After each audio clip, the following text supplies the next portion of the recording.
Why is it that I always instinctively feel at peace whenever I enter a Buddhist temple, but I can never feel at peace whenever I'd enter a Christian church? Please don't talk to me about original sin. I see the unholy ways some Christians act. So, why don't you meditate on that?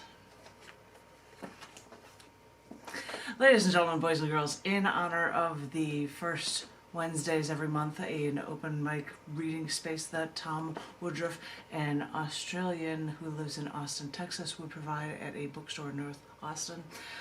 Because it's not running right now since COVID, I am doing this in his honor. That was one poem, counted one, for you from the cc&d September to December 2021 issue collection book, The World Outside, which seemed very appropriate when people would be dealing with snow in the wintertime, so it seemed appropriate. Titles for collection books as well as issues are based on accepted writing within the book that hasn't been used for a title before. So that was one poem from this book, because, you know, shortly I'll be setting up another issue collection book. I'm sorry that we can't be at a bookstore right now. I'm looking at my library and tons of books right now. I know you're seeing glassware and a piano and some bamboo behind me, but I hope that's all cool with you. I was going to share with you a few more poems in the honor of doing a couple of readings of, 10-minute features or whatnot.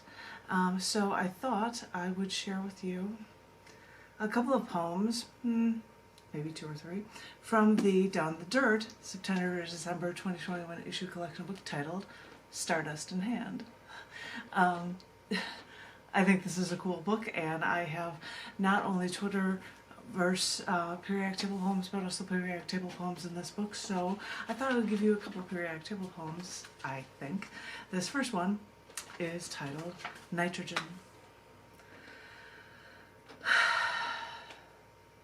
I'm afraid to answer the phone today.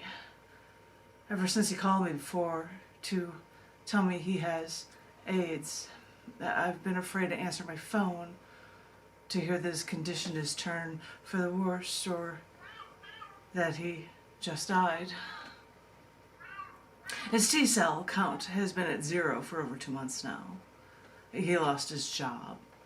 The last word was that he was waiting for a chance for entrance into a study so that he may be able to get a new set of medications. And waiting is something he cannot do. So I've looked at the homeopathic options, but I sound like his mother telling him to eat fresh fruits and vegetables, don't eat raw seafood or raw eggs, cook your meat until it's well done to get to the protein that you so desperately need. And I've looked at the chemical compounds and the drugs that are all too expensive, and I was surprised to see how many times I saw nitrogen listed. It was listed in the drug compounds. Nitrogen, I've only heard of it as a liquid nitrogen for super cooling. Dip a rose in liquid nitrogen and drop it so it shatters.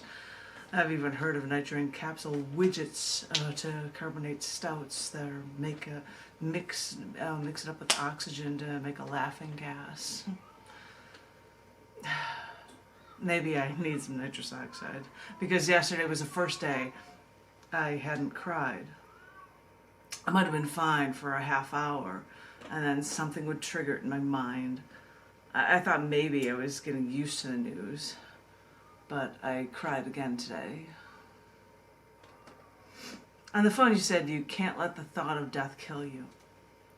And I was trying so hard to not start sobbing on the phone. You see, this is why I'm afraid to answer the phone now.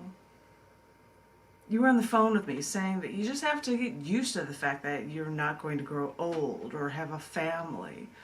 You said that some people feel like they're on death's door with a T-cell count of 400, and some people can run marathon counts with a T-cell of 0.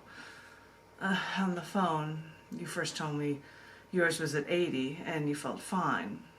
A little run down, but that was to be expected. Then it dropped lower. And now I'm afraid to answer my phone to hear the next round of news. So now I sit here and read about antiretroviral drugs you may or may not be able to take, protease inhibitors, integrase inhibitors, and I look at the chemical compounds of all these drugs with hydrogen, carbon, oxygen, occasionally fluorine or sulfur, and the surprisingly ever-present nitrogen. I stare at these compounds. I wish I could put these elements together myself and give you what you need. Why did I have to learn about compounds in chemistry class if I couldn't make these compounds to help you live? Because now I just sit here and read, and I fear my telephone ringing.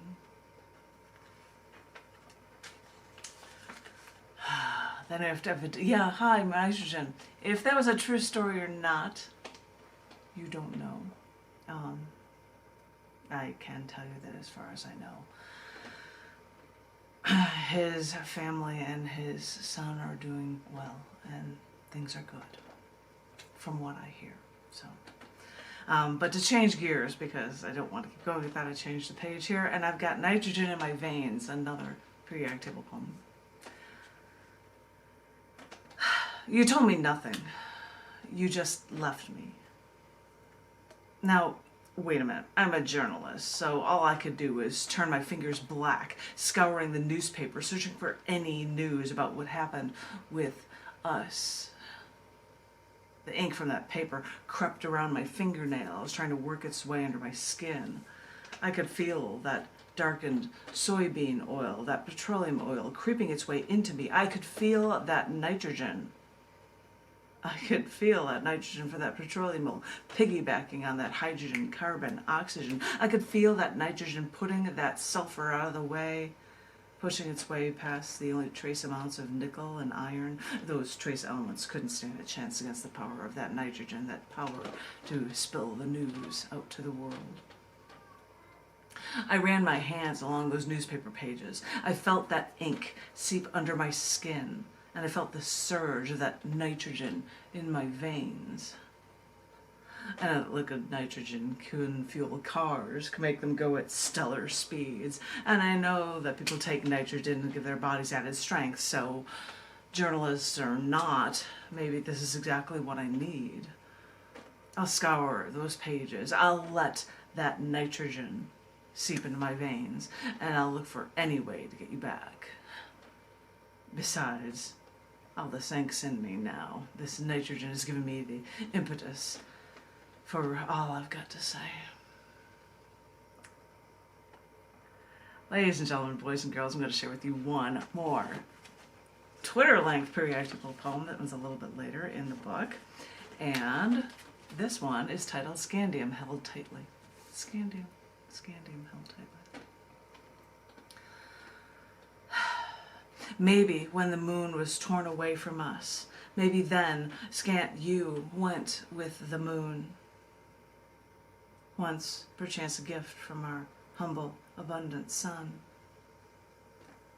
The Soviet Union kept you in the Cold War, so what we kept of you remains a trade secret, and we'll hold tightly. Ladies and gentlemen, boys and girls, in honor of the monthly reading hosted by Tom Woodruff at Half Price Books in North Lamar in Austin, Texas, Community Poetry, I am honoring that by reading in this space. And yes, it is in Austin and I'm wearing an Illini shirt. I would do this to him all the time. Whenever I'd go someplace, I'd show off my Illinois roots, and I just recently got this Illini shirt, so I had to share it with this month with everyone. I hope everyone is remaining safe. I hope everyone who could get vaccinated has been vaccinated. The 4th round is available for people who are older. I hope everyone's remaining safe. I hope everyone's remaining creatively inclined, and I look forward to hearing from each and every one of you very, very soon. I will continue random readings throughout these next 2 hours from 1 to 3 p.m. Central Standard Time. And my cat, who is so noisy, is not going to be in this picture. And, yeah, you wouldn't be at the bookstore, would you? No, you would not. And so, you guys be good, be healthy, and I look forward to hearing from you and sharing with you very, very soon. Thank you all so very much.